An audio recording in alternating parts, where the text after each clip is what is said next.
Pernah tak terfikir kenapa simpan duit dalam akaun bank pun tak pernah kekal lama?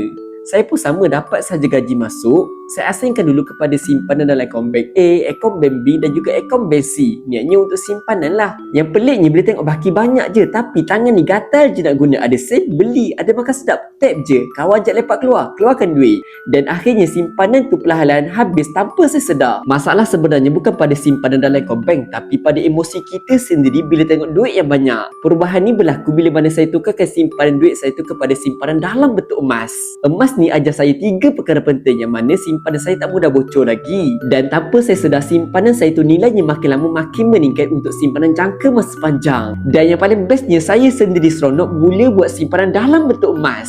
Sebab tanpa saya sedar, saya dah ada simpanan yang banyak. Bila kita semua mula buat simpanan dalam bentuk emas ni 1 gram 1 bulan je secara konsisten, setahun kita dah ada lebih 12 gram emas yang mana nilainya hari ni lebih RM6,500. Simpan duit dalam akaun bank belum tentu selamat daripada kita sendiri, tapi bila mana kita tukarkan kepada bentuk emas, ia jadi pelindung dan selamat daripada emosi kita sendiri. Nak tak saya bantu mula buat simpanan emas ni dengan cara mudah dan murah? Boleh klik sahaja link di bio saya untuk saya bantu. So, 21, cek komen, jangan lupa follow.